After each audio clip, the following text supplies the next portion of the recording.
Estamos na lição de número 8 com o título Sendo Verdadeiros, lição importante, onde Jesus condena a hipocrisia, né? Jesus deixa bem claro assim, não saiba a tua mão esquerda o que faz a tua direita, precisamos ajudar, porque isso a própria ciência, né, explica que faz bem para o íntimo do homem, né, fazer o bem, ajudar as pessoas, isso traz uma satisfação, uma gratidão dentro da alma, mas nós não podemos fazer isso para ser aplaudido ou visto pelos homens. Textual está dizendo, bem-aventurado o homem a quem o Senhor não imputa maldade, em cujo espírito não há engano. Salmo 32, verso 2. A verdade prática diz: Jesus chamou de hipócritas as pessoas que praticam boas ações, não por compaixão ou outros bons motivos, mas para obter glória ou aplauso diante dos homens. Então que Deus nos guarde, né? Que quantas vezes somos tentados, quando fazemos alguma boa ação, né, a sermos vistos ou aplaudidos pelos homens. Procuramos nós então a aprovação de homens? O apóstolo Paulo disse assim, né?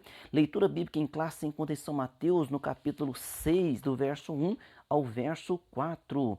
E a nossa introdução, o ensino de Jesus no Sermão do Monte tem o objetivo de fazer com que sejamos seguidores de Cristo, comprometidos com os valores do reino de Deus. Uma consequência de quem vive esses valores é buscar ser aprovado por Deus e não aplausos humanos. Então que o Senhor nos ajude, né? Nesta batalha, precisamos fazer o bem sem olhar a quem e precisamos fazer o bem para com o nosso coração, da nossa alma, né? E não para ser visto pelos homens. Parte primeira aqui da nossa lição, o ato de dar esmolas e a hipocrisia. Definição, no item 1, definição de hipocrisia. No grego, a palavra hipocrisia significa alguém que interpreta um papel, um personagem. Então, nós não podemos ser hipócritas, não podemos estar interpretando um papel, não podemos ser um personagem, precisamos ser verdadeiros. Alguém diz, pastor, mas se eu for verdadeiro, eu vou acabar fazendo uma coisa, falando uma coisa que não deve. Veja bem, não é isso que a Bíblia está dizendo. A Bíblia está dizendo que nós precisamos seguir o exemplo de Cristo, ter nosso coração convertido por Cristo e fazermos o bem com o nosso coração, com a nossa alma, né? Fazermos o bem com satisfação verdadeira. Em São Mateus capítulo 6, o hipócrita está em contraste com a pessoa da fé, com a pessoa de fé, né? Cujo relacionamento com Deus é secreto. Então, o nosso relacionamento com Deus, ele é secreto. É o nosso íntimo, é o nosso coração. Vocês lembram quando o profeta Samuel foi à casa de Jessé ungir um rei? Ele achou que era o primogênito e o Senhor disse, não é esse. Quando ele achou que era o segundo filho, o Senhor disse também não é. Então, o profeta entendeu que precisava ali da direção de Deus e Deus deixou bem claro para ele, eu não vejo como vê o homem, o homem vê o que é aparente, eu vejo o coração. Então, Deus vê o nosso coração e Deus conhece o coração de cada homem, viu? Ali em São João 2,25 deixa bem claro, ele conhece o que há dentro do coração do homem. No item 2, a justiça pessoal. A justiça pessoal.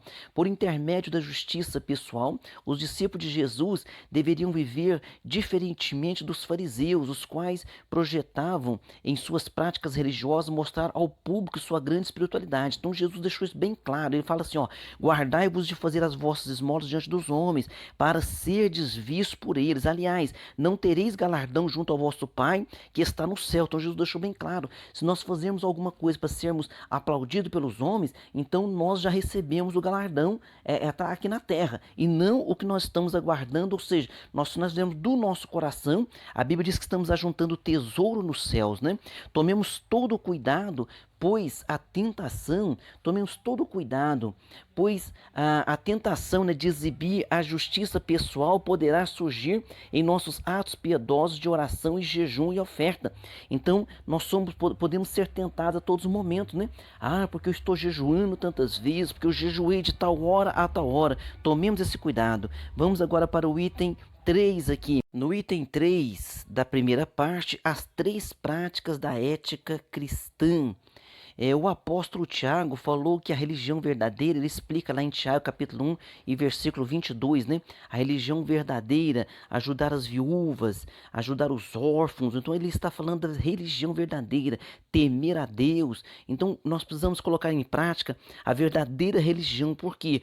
Porque de religiosos, de pessoas com hipocrisia, o mundo já está cheio, né?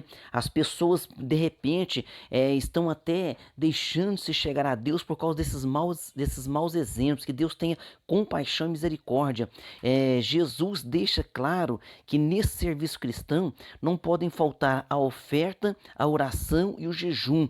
Então essas três práticas, né? Interessante observar que as três práticas da ética do serviço cristão envolvem o que? Os nossos bens, a oferta, envolve o que? O nosso coração, o nosso íntimo, o nosso espírito, a oração e também o nosso corpo, porque nós não podemos fazer nada fora do corpo. Então, quando fala do jejum, está falando do nosso corpo, que nós também oferecemos a Deus corpo, alma e espírito. A Bíblia é bem clara em dizer isso, viu? E são direcionadas a Deus, ao próximo e a nós mesmos. Então, Jesus nos ensina que a religião sensacionalista, né, e espetacular do dissimulado religioso perverte a piedade. Afinal, sua intenção é somente enganar e buscar aplausos humanos. Então, que Deus nos livre, né, da hipocrisia, porque qualquer um de nós podemos o que? Em certo momento, né? Em certo momento podemos fazer o quê? Interpretar um personagem. Não é isso que Deus quer. Sejamos sinceros, sejamos com o nosso coração voltado a Deus. Parte 2 aqui, auxiliando o próximo sem alarde. Auxiliando o próximo sem alarde. No item 1, qual é a motivação do teu coração? Qual é a motivação do teu coração? O verbo hebraico para generosidade, né? Porque lá no Antigo Testamento, a Bíblia também já orientava pela lei ali, e através ali do Antigo Testamento, já orientava sobre a generosidade. Vocês lembram ali quando eles faziam as colheitas, né? O rabisco, aquilo que ficava caído pelo chão. Então era necessário deixar que os pobres, as pessoas necessitadas, fossem ali colher. Para quê? Para que pudesse ter uma ajuda. Então deveriam ser generosos. O verbo hebraico para generosidade é gamal, que significa resolver completamente, recompensar, repartir, fazer algo para alguém, agir generosamente. Então, teologicamente, a generosidade expressa gratidão por algum benefício recebido. E alguém vai dizer assim, pastor, qual é o benefício que eu tenho recebido? Você que segue a Jesus, você, né, que se diz cristão, você tem certeza que você deve ser grato a Deus. Por quê? Porque Deus não deve nada a ninguém. Muito pelo contrário, né? Deus tem nos guardado e nos abençoado. Por mais que alguém ou nós passamos por alguma privação em algum momento da nossa vida, mas o Senhor tem nos guardado e não tem nos deixado faltar nada. Muitas vezes passamos privações, né? Passamos lutas financeiras, talvez de enfermidade, mas Deus sempre está conosco, Deus sempre estará contigo, viu? No item 2 aqui da segunda parte, o que buscamos quando auxiliamos o próximo? O que buscamos quando auxiliamos o próximo? O discípulo de Cristo não busca se promover quando se dispõe a ser generoso para com o próximo. Então, quando nós ajudamos, nós não ajudamos para nos aparecer. Nós ajudamos por quê? Porque nós somos gratos, nós temos gratidão a Deus. Então, nossa religiosidade nunca deve ser para orgulho pessoal e desprezo dos outros, pois procedendo dessa maneira estaremos no mesmo nível dos fariseus. Então, nós temos que lembrar sempre disso. Como Jesus fez críticas contundentes aos fariseus, nós não podemos também fazer igual aos fariseus, viu? No item 3 aqui da segunda parte, a maneira de oferecer, de ofertar segundo Jesus. Então, segundo Jesus, como nós devemos ofertar? Então, Jesus diz assim, quando ofertarmos, não devemos tocar trombetas. Isso aqui é uma metáfora, né? Que ele quer dizer? Ele quer dizer que quando nós ofertarmos, né, nós temos que fazer isso com o nosso coração, com a nossa alma. Quanto à forma correta de se ofertar, Jesus diz que isso deve ser feito de duas maneiras. Primeiro, sem alarde público, e segundo, essa doação deve ser voluntária e discreta do nosso coração e com satisfação em fazê-lo, viu? Então que Deus nos dê essa graça sempre para que nós possamos estar agindo com generosidade. Por quê? O apóstolo Paulo deixou isso claro lá em Coríntios. Quanto mais nós ajudarmos, mais nós teremos para ajudar. Então, se nós esperarmos sobrar para ajudar alguém, não é assim que funciona na Bíblia. Na Bíblia funciona que diz que eu ajudo e o Senhor vai sempre me retribuindo. Assim é a palavra do Senhor. Parte 3 aqui da nossa lição. Deus contempla o bem que realizamos. No item 1, o Deus que tudo vê. Então nós servimos um Deus que tudo vê. Um dos atributos divinos é a onisciência. Então nosso Deus é onisciência, ele sabe tudo, o passado, o futuro, o presente. Então Deus sabe todas as coisas. Quando alguém diz, pastor, mas como é que lá no Éden o homem caiu em pecado? Sim, mas Pedro deixa claro, e Apocalipse também, Jesus é o Cordeiro morto antes da fundação do mundo. Quando Deus fez o homem com livre-arbítrio. Deus sabia que o homem iria cair, não queria que caísse, mas sabia que iria cair e providenciou a salvação salvação para o homem. No Salmo 139, versículo 4, diz que ainda antes que haja uma palavra em nossa boca, Deus sabe de tudo. Aí você vai dizer, já que Deus sabe de tudo, eu não preciso falar? Claro que você precisa falar. Jeremias 33:3, clama a mim, responder-te-ei e anunciar-te-ei coisas grandes e firmes que não sabes. Ou seja, Deus sabe que nós vamos pedir, mas Ele quer que nós façamos esse pedido, Ele quer que nós clamemos, Ele quer que nós nos coloquemos em oração. Por quê? Porque isso faz parte da nossa adoração e da nossa confiança a Ele. Quando você ora, você está também dizendo, eu confio em Ti, Senhor. No item 2 aqui da última parte, o Deus que recompensa, o nosso Deus contempla tudo, em especial o bem que fazemos. O escritor da carta aos Hebreus, né, ele diz que o nosso Deus não é injusto para se esquecer da nossa obra e do trabalho de caridade que foi mostrado para com o seu nome. Então, tudo quanto nós fizermos, né, o Senhor Deus tem anotado e Ele tem nos retribuído, continuará abençoando, viu? O salvo em Cristo deve lembrar de que Deus irá recompensar cada um segundo o seu procedimento. Portanto, é sempre bom fazer o bem, sem olhar quem, lembrando de que aquele que sabe fazer o bem e não faz, comete pecado. Está lá em Tiago 4,17, viu? Conclusão, por meio de Jesus ficamos cientes de que Ele deseja que andemos na verdade, sejamos honestos e que nossa justiça ultrapasse o que? A dos escribas e fariseus.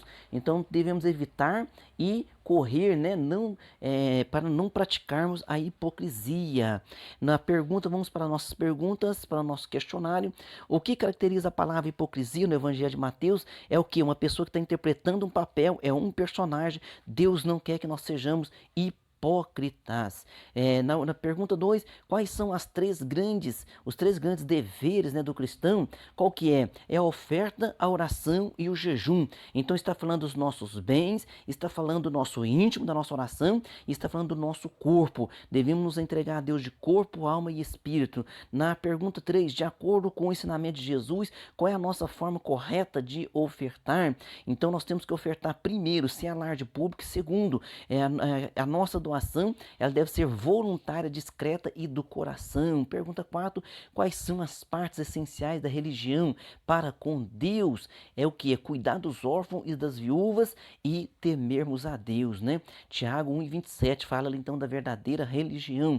Pergunta 5, qual o atributo divino foi destacado nesta lição? É a onisciência. Nosso Deus sabe de tudo e é Ele que vê, né, Ele que vê nossas atitudes, nossos atos, e é Ele que nos recompensa. Amém? Que Deus nos ajude, né, a vencermos a hipocrisia, fazermos o bem, ajudarmos uns aos outros e progredirmos cada vez mais espiritualmente para com o nosso Cristo. Um forte abraço a vocês e até a próxima aula.